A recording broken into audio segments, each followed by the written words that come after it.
আসসালামু আলাইকুম। Hello viewer, সবাই কেমন আছেন? Welcome to my another blog. অনেকদিন পর একটা নতুন ব্লগ ভিডিও দিলাম। আমার ভিডিও যদি আপনাদের কাছে ভালো লাগে অবশ্যই চ্যানেলটাকে সাবস্ক্রাইব করে দেবেন।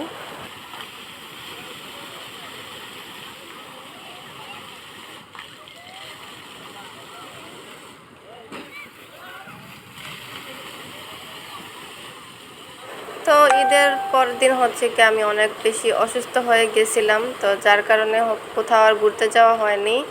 তো অনেক দিন পরে গত পরশু দিন একটু ঘুরতে বের হয়েছিলাম। তো রাতের দৃশ্যটা অনেক বেশি সুন্দর লাগতেছে দেখে, বিশেষ করে এই ঝর্ণার পানিটা দেখতে অনেক বেশি সুন্দর লাগতেছে। তো সবার আগে আমি এই ভিডিওটাই করছি, আর অনেকগুলো ভিডিও করছি, তো ভিডিওটা অনেক লং হয়ে যাবে, তো একবারে দেওয়া যাবে না। তো এই ভিডিওটা হচ্ছে পার্ট 1, আর পার্ট 2 ওইটা হচ্ছে দিনের যে ফুটেজগুলো নিয়েছিলাম ওগুলো হচ্ছে আরেক দিন দিব। আর বিশেষ করে রাতে কোথাও ঘুরতে গেলে আমার আসলে অনেক বেশি ভালো লাগে। জায়গা অনেক নিরিবিলি ছিল, আর দেখেন এখানে কত ধরনের মানে কালারের মাছ, এখানে অনেক রকম মাছ আছে, কালারিং মাছ, আর কতগুলো মাছ, পুরো পুরো জায়গাতে এরকম মানে মাছের অভাব নেই, অনেকগুলো মাছ ছিল। তো রাতে বিশেষ করে কোথাও ঘুরতে গেলে আমার অনেক বেশি ভালো লাগে, চারিদিকে নিরিবিলি। আর যেহেতু এখন অনেক গরম পড়ছে আর দিনে তো কোথাও বের হওয়া যায় না, তো ওই দিন আমরা হচ্ছে সন্ধ্যার দিকেই বের হয়েছিলাম।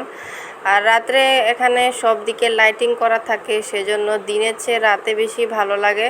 মানে সন্ধ্যার আগে আগে গেছিলাম, তো দিনে যে ভিডিওগুলো নিছিলাম ওগুলো আরেক দিন দিব। ওগুলো তো মনে দেখা হবে পুরো পার্কের ভিডিওটা যদি আমি দেই তো দেখা যাবে 10-15 মিনিটের মতো হয়ে যাবে। তো এত বড় ভিডিও কে দেখবে, তো দুইবারেই দিব, আমার দুইটা ভিডিও হয়ে যাবে।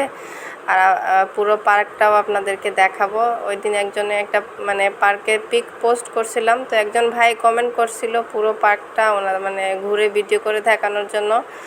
তো আমি এই ক্লিপগুলো রাতে নিয়েছি, তো রাতে তো তেমন কিছু বোঝা যায় না, তারপর আমার কাছে রাতের দৃশ্যগুলোই আসলে ভালো লাগে।